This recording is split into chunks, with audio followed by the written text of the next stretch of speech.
If you can achieve just a few of these 11 money milestones before 40, it's going to make everything that follows so much easier. And it's going to make it a lot easier to get to financial freedom sooner. I'll fly through the first three because I'm pretty sure that you've heard these already, but the seven after that are not traditional advice. I know this because I've been helping people in their 60s and their 50s achieve financial freedom for the last 16 years. And the things I share today are what had the greatest impact on my clients' lives and my own life. And if you can get these, you'll have a much easier time building wealth and achieving financial independence. And I'm also going to share an easy framework you can apply to every money decision that you'll have to make so you know that you're making the right decision every time. So let's fly through the first few and then I'll get to the really good ones. So milestone number one, if you haven't already done it, it's start building your emergency fund. That's 6 to 12 months of just core expenses in a high yield savings account or somewhere that's not going to go up and down with the market. Having this is essential because on your wealth building journey, as you're making progress, if you hit an emergency or something unexpected, the person with the emergency fund can go tap these assets and help pay for that thing. People without it, they end up either flatlining or sometimes going backwards because they have to go into credit card debt. Then they're dealing not just with the emergency, but now they're paying 22% interest on credit card debt. And that's just going to make things so much harder. And it'll take months to get back to where they previously were so that they can continue. So having that fund set, it gives you peace of mind because you won't have to go into debt or move backwards if an unexpected expense pops up. The next one, kind of related, and that is get rid of high interest debt. Because if you're carrying consumer debt, like your credit card debt, you're burning money every single day. You can't build wealth while dragging credit card debt behind you. It's like trying to fill a bucket and you've got this giant hole in the bottom. So if you've got consumer debt, list them all out, find the interest rates, then work hard to get rid of them. Milestone three is to automate your NFG system. Once high interest debt and emergency fund is set, you can now run the NFG system. And doing this is going to change the game for you.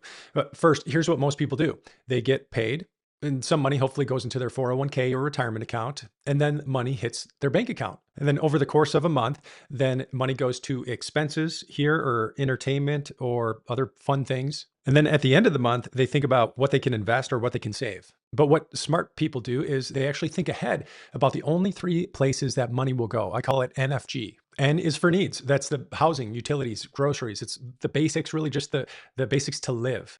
And then F is the freedom fund. This is your investments. This is going to build that nest egg that's going to let you stop working someday in the future because you're going to be using that in the future to fund your life.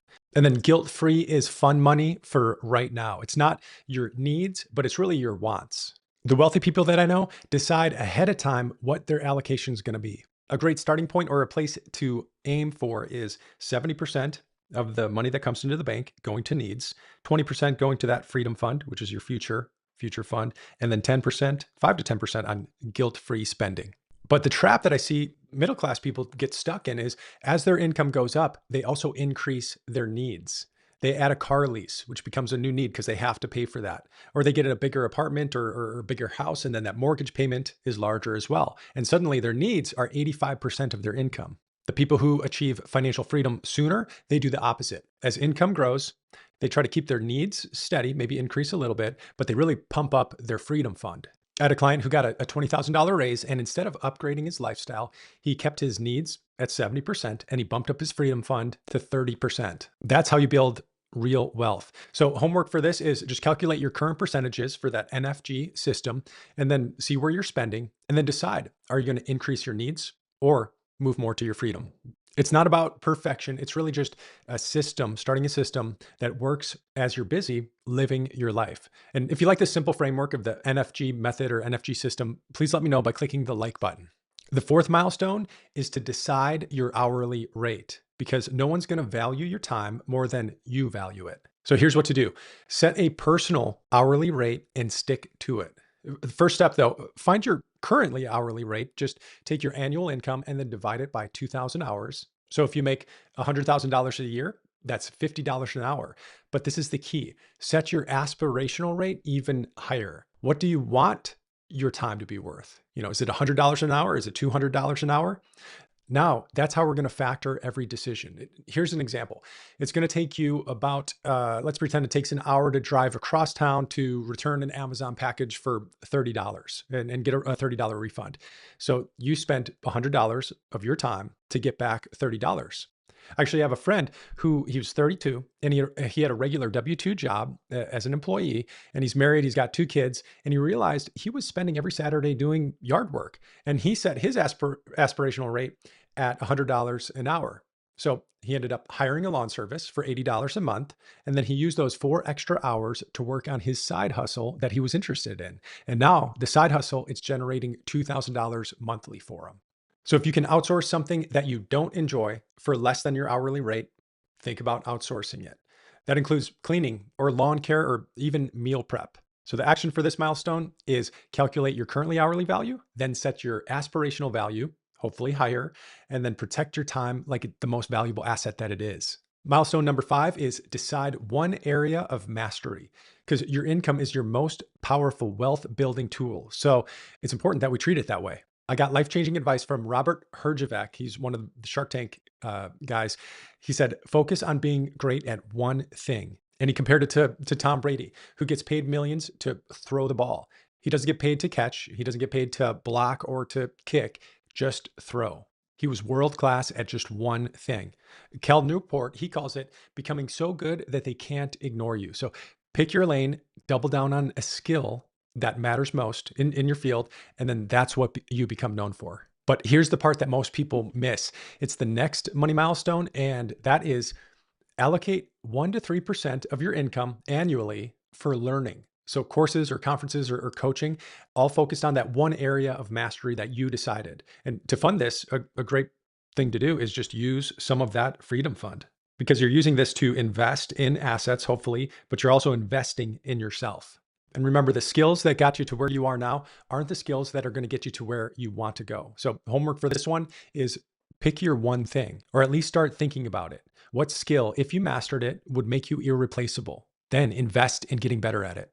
The next milestone is something that very few people do, but it can change the money game for you. What most people do is they chase money without knowing their why. And that's exactly why they never feel wealthy, no matter how much they make. I had a client a few years ago who we were meeting, and he asked, how long until I get to $5 million? I said, well, let's take a look. I'll pull up the plan. But first, what's important about getting to 5 million? And he paused and he said, that's just how much I want to get. And I said, great. But if you had 5 million today, what would you do differently? And he thought about it for a bit and he said, nothing really, but I just want to know that my wife and kids are going to be okay if something were to happen to me. So bingo, one of his top values was providing for his family. So we ran some quick projections and we discovered he already had enough right now to provide for his wife and kids if he were to die. So the relief and the freedom that he felt from that was incredible. And then that just opened up a lot of different doors of what he could do next. What most people miss is that your values, they determine everything. How you spend your time, how you spend your money, what risks you're going to take, and what goals actually matter. And I've created a values assessment that's going to help you identify your top 5 core values and then connect them directly to your financial decisions. And that's going to be free in the description below. Because when your money aligns with your values, spending decisions become easy, goals become clear, and you stop chasing a number that doesn't actually matter to you. So take that assessment, ask yourself, what would change if you built your financial plan around what you actually value? This next milestone is something that completely changed how I think about spending money, and it helped me actually enjoy it more. I call it the joy per dollar formula. And for every purchase, here's how we do it. You rate the joy that it's going to bring you on a scale of 1 to 100, and then you divide it by the cost as a percentage of your monthly income. And I'll give you an example coming up. And if that number is above 50, it's an easy yes. If it's below 50, then it's something to think about. Let me show you what I mean. I've been getting into golf more, and so have my kids. And I highly value time with my kids. So that cost is $120 for all of us to do a day out at the golf course. And the joy rating would be, I'd say, a 90 out of 100. So let me plug it into the formula. So let's pretend I make $8,000 a month. The cost is $120 times 100 equals 1.5. So you divide that by the joy number I made up, which was 90, and that equals a joy per dollar of 60. So that's worth it. Now, another example I had was $120 for a gym membership that I was paying for, but I was actually enjoying working out at home and running outside a lot more. So I gave that joy rank for the gym a 50. And when I ran it through the calculation, the number I got was 40, which is under 50. And I thought about it for a bit, kept the membership for a month or two, and I ended up canceling it and focusing more on home workouts. So try this out for yourself. Here's the formula again. Take a snapshot of that and then pick a recent purchase and then run the formula using your actual income. Because the goal is not to spend like someone else. It's spending intentionally based on your income and your joy. This next milestone, this is something that a lot of people don't think about until their 50s or sometimes their 60s, but it's an important milestone to get to and have it handled by age 40. Because if something happens to you tomorrow, would your family know where your money is? And would they know what to do when they got it? So the little things are, or the big things are, get a will and get a trust, update your beneficiaries, have adequate life insurance to make sure that they're going to be okay if you're gone. But here's something, even with people who button up their estate plan, a lot of people miss this.